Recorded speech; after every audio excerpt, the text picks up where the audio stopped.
अस्सलाम वालेकुम। Welcome to Kashmir student alerts.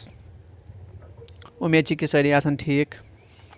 यथ वीडियोस में करो कत क्लास 10 क्लास 11 क्लास 12 मुतलिक यम जन प्राइवेट आपको बैचेस जन फार्म एग्जाम फार्म भराव तो वन द्राय यमन एक्सटेंशन नोटिफिकेशन अत सारे कन्फ्यूजन कि एग्जाम कमन गन अत नोटिफिकेशन मज गए एग्जाम कि यमो अम ब्रो फार्म भर तिमन तक एग्जाम अस वो लास्ट वीडियोस मज कि अत कन्फ्यूजन जन रात कि तुक अपडेट वीडियो तथ अत मज कन्फ्यूजन कि मे सारे एग्जाम कि हेन एरन यम जन नोटिफिकेशन मन मतलब ये कि जन एक्सटेंशन नोटिफिकेशन रात द्राय क्लास 10 क्लास 11 एग्जाम फार्म भरियो सा बे एक्सटेंड तो गो last date extend with late fee भरन तो तथ मज इन रेगुलर 2000 बे प्रेन बैचेस 10th 11th 12th तो अत मज सारे एग्जाम दिन कि यमन योत एग्जाम दिन कि आज फार्म भरन कि प्रान दिन यमो फार्म भोरमुत अत मुतलिक कन्फ्यूजन यह करो आज क्लियर कन्फ्यूजन वीडियो लास्ट तम वो एंडस तम वो पे वो सोरे समझ पे वन हे अस तो आव न समझ कह अत मज रोज बे कन्फ्यूजन तो अत मज कन्फ्यूजन सारे अलबत् आज करो थोड़ा कन्फ्यूजन क्लियर पन वन कह चाहे अम ब्रो वन पन वन कह अम ब्रो यी कि नोटिफिकेशन मतलब यमो कोर क्राइटेरिया कोर JK बोसन अलबत् अप्रूवल आव न सह वन अम ब्रो तो वन वन तुम वो हूँ तुम वो मास प्रमोशन गई तो वो ये वो पन कह वो न्यूज़ पेपर तम दुतमुत करंटस मज दुतमुत न्यूज़ पेपर ती वो वो ती अलबत् वन तुम कह समझान कत कह समझान कत ठीक वन करो आज क्लियर थोड़ा बहुत अस लग भग क्लियर तो बे करो एक्सटेंशन नोटिफिकेशन मज एक्सटेंशन नोटिफिकेशन रात तथ मुतलिक करो फुल डिटेल कर कि यह क्या एक्चुअली यह क्या ठीक अम ब्रो करो क्या नोटिफिकेशन द्रामज JK बोस ऑफिशियल वेबसाइट पर क्या नोटिफिकेशन द्रामज जम्मू डिवीजन तो कश्मीर डिवीजन ठीक है। फिर बात करेंगे इस नोटिफिकेशन के बारे में जो एक्सटेंशन नोटिफिकेशन कल निकाली गई है उसके बारे में और क्या करेंगे अब JK बोस क्या करेगा अभी तो इसके बाद क्या करेगा ठीक उसके बाद क्या करेगा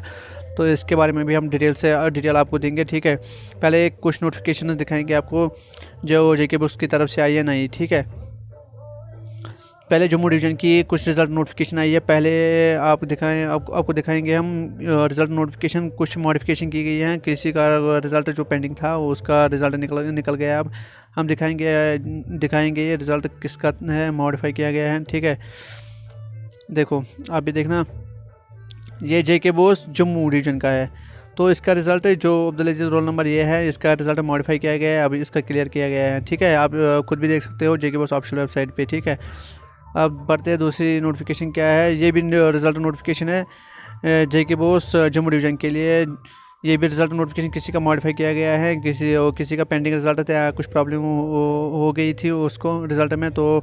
उसका रिज़ल्ट नहीं आया था फिर आज क्लियर हो गया इसका। और तीसरी नोटिफिकेशन भी ये है और चौथी जो नोटिफिकेशन है यहाँ पे ये DERD diploma in elementary education की है। तो जो पाँचवीं नोटिफिकेशन भी यही है सबमिशन ऑफ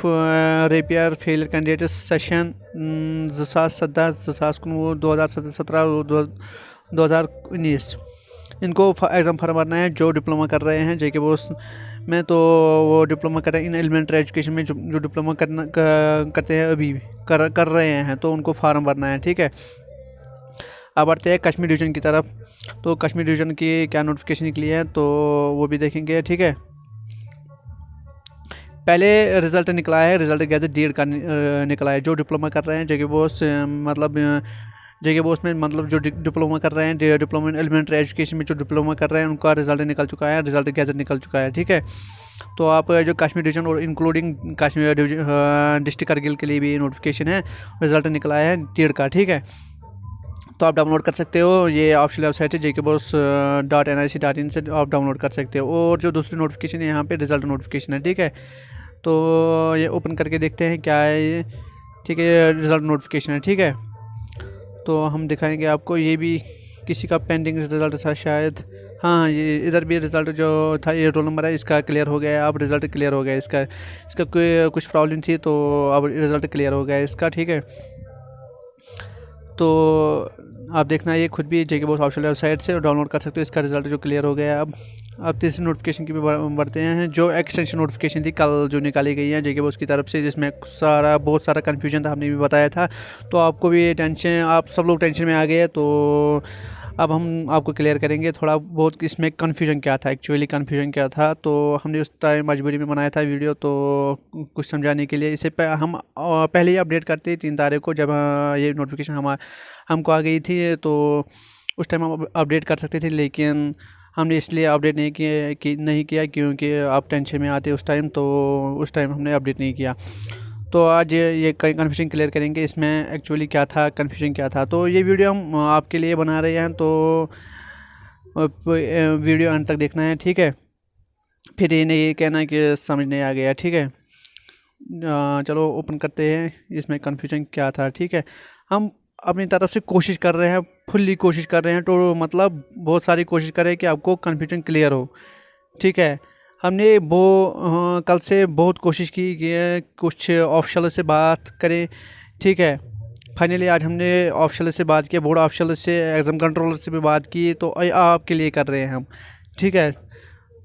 तो ये कुछ सब आपके लिए कर रहे हैं क्योंकि आपको कन्फ्यूजन है इसमें, तो ये क्लियर करेंगे आज करो इस क्लियर स्कोर, मतलब ऐसे पाने की वारिया कोशिश करान पत्त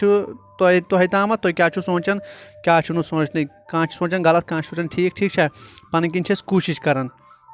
ठीक है। चलो ये एक्सटेंशन नोटिफिकेशन मज क्या कन्फ्यूजन ये वनो तो कन्फ्यूजन क्या P extension notification class 10th class 11th जम प्रीवियस बैचेस तिम हेकन फार्म भरित, तिमन लेट फी अत मतलब वारिया late fee previous batches 2700 2700 plus 400 plus normal fee क्या प्रीन बैच फार्म हेकन भरित, वन हेकन तिम फार्म भरित, ठीक है। लास्ट डेट 22 जुलाई सारे पाई, लास्ट डेट 22 जुलाई बेम माइग्रेशन करें आज तिम हेकन माइग्रेशन कर, ठीक है। यह तिमन खतर माइग्रेशन हेकन कर अलग बोर्डस, मतलब जेके SOS बोर्ड बे बोर्ड तिम हेकन जेके बॉस मज माइग्रेट कर, ठीक है। कह सब्जेक्ट चेंज कर, तिम हेकन सब्जेक्ट चेंज कर 12th मज 11th पढ़ान तिम हेकन आज सब्जेक्ट चेंज कर, ठीक है। तिमन भरन लेट फी, तो अत मे डेट्स मेंशन कर क्या लेट फी भरित, बाकी हेकू क्लियर कर कत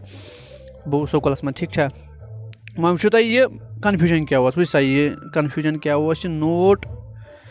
नोट हावो तो कन्फ्यूजन क्या यह कन्फ्यूजन ये मज सोरे कन्फ्यूजन ये मज यह क्या दित, ठीक है। कन्फ्यूजन करो तो आज क्लियर वीडियो वो लास्टस ताम, ठीक है। वो कन्फ्यूजन क्या ये करो लाइन कर हाईलाइट, तो वहीं थोड़ा बहुत करो रीड, तो वो पत समझाओ तो क्या वो all the heads of district tehsil officers of the both shall seek an undertaking from the candidates who shall submit the PCA form under this notification that they shall not claim any benefit on account of result declaration for awarding criteria marks as notified by director academics in the related notification, ठीक है। उसे क्या one ये one M candidate farm बरन यम पर्न कत district office मज पर्न कैंडिडेट यम तन कैंडिडेट बरन फार्म तिम गो अंडरटेकिंग मतलब एफिडेविट तिमन कि एफिडेविट तिमन कि अगर हसा पगह मतलब जन क्राइटेरिया दिन एग्जाम क्राइटेरिया मतलब रिजल्ट नेर क्राइटेरिया पे नेर बाकी यम फार्म भोरमुत ब्रो फार्म भोरमुत तिमन अगर रिजल्ट नेर क्राइटेरिया पे प्रोपोर्शनल बेसिस पे दिन मार्क्स बुनियादस पे दिन मार्क्स तिमन यम किताब जान पास तिमन या 3 पास या 4 पास तिमन मार्क्स दिन क्राइटेरिया पे मतलब क्राइटेरिया बेसिस पे दिन बुनियादस पे दिन मार्क्स कि हेको कंप्लेन कर क्लेम कर दिव सा, ठीक है। तिमन भरुन आज फार्म तिम अंडरटेकन जन आज फार्म भर नोटिफिकेशन अंदर एक्सटेंशन नोटिफिकेशन कमन जन आज भरन फार्म ये नोटिफिकेशन अंडर जन फार्म भर फार्म भरन अगर तिम फार्म भरन तिम एफिडेविट लिखित, ठीक है। एफिडेविट तिम लिखित तथ मे लिखुन कि अगर हसा पगह हुमन दिन नोट यम ब्रो फार्म भोरमुत, तो तिमन अगर क्राइटेरिया बेसिस पे दिन मार्क्स तिम कर पास हसा हेको क्लेम कर तम साथ क्या दिव, ठीक है। अगर तिम पगह वन दिव तिमन हेकन दित क्या तिम अंडरटेकिंग दिन अम ब्रोटे, ठीक है। अंडरटेकिंग मे लिखुन यह कि हसा हेको पगह क्लेम कर दिव सा मार्क्स प्रोपोर्शनल बेसिस पे जन क्राइटेरिया दिन जन डायरेक्टर एकेडमिक्स अम ब्रो कोर्मुत, ठीक है। वह करो कत कि अत मुतलिक क्या इंफॉर्मेशन क्या ये नोटिफिकेशन मुतलिक क्या इंफॉर्मेशन वो सा आज कोर कंटैक्ट क्या बोर्ड ऑफिशियलन सत पन किन वारिया कोशिश करान कि अड़ो तुल तम फोन अड़ो तुल पकोर फाइनली कोर लास्टस एग्जाम कंट्रोलरस फोन मैडम अख तमिस कोर फोन तमिस वोन इत प्रॉब्लम तो तुम समझो दलील क्या तो तम वो ये कि जन 2 किताब पास या 3 किताब पास या 4 किताब पास तो तमिस दिन क्राइटेरिया बेसिस पे दिन तमिस प्रपोर्शनल बेसिस पे दिन तमिस प्रमोशन मतलब तमिस करें तुम बाकी किताब ते पास अलबत्ता अख चीज बे कोर कम बोर्ड ऑफिशियलन सत कनेक्ट तमो तोन सेम पे कोर फाइनली अमिस कॉल ठीक मैडम ठीक तम वो कि अगर ये मार्क्स दिन प्रपोर्शनेट बेसिस पे दिमो मार्क्स तो मगर अस वो ऑफिशियली वोत वन अत मुतलिक क्राइटेरिया नोटिफिकेशन कह marks criteria notification distribution criteria notification वो वन ऑफिशियली कह युथ यह वात तुथु करो अपलोड ठीक तो तुम हेकू पे मतलब क्लियर कर हेको पे सोरे सारे क्लियर कर कि नोटिफिकेशन द्राय तो सारे दिमो पे स्कूलन करो फारवर्ड यह क्राइटेरिया नोटिफिकेशन कर JK Bose criteria JK Bose वो मैडम वो तम वो एग्जाम कंट्रोलर मैडम तम वो कि अस नश वन ऑफिशियली नोटिफिकेशन कह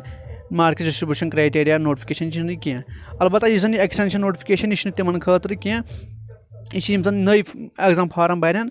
ठीक यह तिहदे खतर अलबत्ता तम हेकन पगह क्लेम कर तिम एफिडेविट दिन कि हेको पगह क्लेम कर कि अगर रिजल्ट नीर हम बाकियन ब्रो फार्म भोरमुत तिमन अगर रिजल्ट नीर प्रपोर्शनल बेसिस पे तिमन दिन मार्क्स बाकी किताबन तिमन कर पास हेको पे क्लेम कर तिमन तो अस दियो सा इथे कन मार्क्स यमन दितु तुम मार्क्स तिमन जो एफिडेविट लिखित दियो आज वो तम कंट्रोल एग्जाम कंट्रोलर तमिस तक कर कॉन्टैक्ट पन किन कर वारिया कोशिश तो क्लियर कर खतर तो तमो वो यी कि अस नश वो ऑफिशियल नोटिफिकेशन कह क्राइटेरिया अलबत्ता यमो अम ब्रो फार्म भोरमुत तिमन दिमो क्राइटेरिया तिमन दिन क्राइटेरिया तो अलबत्ता वो वोत तिमन दिन क्राइटेरिया बेसिस पे नोटिफिकेशन ती वन ठीक अस वो तमिस जो ये नोटिफिकेशन मन कन्फ्यूजन नोटिफिकेशन मन कन्फ्यूजन तम वो पे फाइनली ये कि यह कन्फ्यूजन यी कि यमन दिन मार्क्स क्राइटेरिया प्रेन फार्म भोरमुत कि तिमन हेकन दिथ क्राइटेरिया ठीक अलबत्ता नोटिफिकेशन वो ऑफिशियल नोटिफिकेशन युथ यह वात तुथु करो फारवर्ड सारे स्कूलन तह JK बोस ऑफिशियल वेबसाइट पे अपलोड ठीक अलबत्ता यह नोटिफिकेशन तिमन नई फार्म एग्जाम फार्म बरन तो अत मन टेंशन स्टार्टस मन टेंशन कहीं नीन जरूरत अस वो अम ब्रो टेंशन नीन हेन जरूरत कह कंस टेंशन हेन जरूरत कह यह यह वो आज गई कन्फ्यूजन एक्सटेंशन नोटिफिकेशन यह गो कन्फ्यूजन क्लियर यह तिमन एग्जाम फार्म आज बरन तिमन अंडरटेकिंग दिन तिमो भरन बे बोर्ड पे डिस्ट्रिक्ट बोर्ड पे सारे तिमो अंडरटेकिंग दिन लिखित कि अगर हसा यमो फार्म भोरमुत अम ब्रो तो तिमन अगर मास प्रमोशन गई मतलब क्राइटेरिया बेस्ड दिख मार्क्स बाकी किताब पे कर पास हेको क्लेम कर तम सात बोर्डस कह कि अस दियो सा इथे कन मार्क्स क्राइटेरिया मतलब अस तक इथे कन पास हुमन करो तुम पास तिथे कन तम हेकन पे क्लेम कर कह तो वो प्राड़न मार्क्स डिस्ट्रीब्यूशन क्राइटेरिया नोटिफिकेशन तो यमो वो यी तो युथ यह नोटिफिकेशन वात ऑफिशियल वो यी युथ नोटिफिकेशन वात तुथु करो अपडेट बाकी अगर वो कंस कन्फ्यूजन तम हेकन कमेंट कर बे JK बोस चलान मतलब चलान पेज इंस्टाग्राम पर कश्मीर स्टूडेंट अलर्ट तथ पे टेक्स्ट कर रिप्लाई मिलान रिप्लाई मिलान कह तो अलबत्ता पन किन कोशिश कर तुम कन्फ्यूजन क्लियर कर बाकी अगर वन तस कन्फ्यूजन क्लियर गोमुत हेको तमिस कमेंट बॉक्सस में रिप्लाई कर ठीक तो बे कर चैनल सब्सक्राइब तो और एक इम्पॉर्टेंट पॉइंट तो ये हम भूल गए थे important point most important point है ये सबके लिए हैं तो ये हम भूल गए थे अभी तो इस वो ये इम्पॉर्टेंट पॉइंट क्या क्राइटेरिया कमिस दिन 2 किताब पास तमिस दिन क्राइटेरिया 3 किताब यमिस पास 4 किताब यमिस पास तमिस 4 किताब फेल तमिस दिन कह यमिस 5 सह फेल यमिस 4 किताब फेल सह फेल ठीक इम्पॉर्टेंट पॉइंट क्या इम्पॉर्टेंट पॉइंट कत कर क्या इम्पॉर्टेंट पॉइंट यमिस इंग्लिश फेल 4 किताब पास मगर इंग्लिश फेल इंग्लिश कंपलसरी तमिस एग्जाम दिन इंग्लिश कंपलसरी अगर कंस 4 किताब पास इंग्लिश फेल तमिस एग्जाम दिन तमिस दिन क्राइटेरिया बेस्ड पर मार्क्स क्राइटेरिया बुनियादस पे क्राइटेरिया कर तथ बेसिस पे दिन मार्क्स तमिस कमिस इंग्लिश फेल तमिस एग्जाम दिन कुन हालतस मज अगर कस 10th मज इंग्लिश फेल 12th मज इंग्लिश फेल 11th मज इंग्लिश फेल तिमन एग्जाम दिउन ठीक छा इंग्लिश वालें एग्जाम दिया याद थवन इंग्लिश यमिस फेल आस तमिस एग्जाम दिउन चाहे तमिस किताब आसन सारे पास चाहे ना आसनस ठीक छा चलो दियो इजाजत ये वीडियोस में युत तो दियत वीडियोस में इजाजत तो बाकी पता तो वो गुमुत आज आसो तो लगभग कन्फ्यूजन गुमुत क्लियर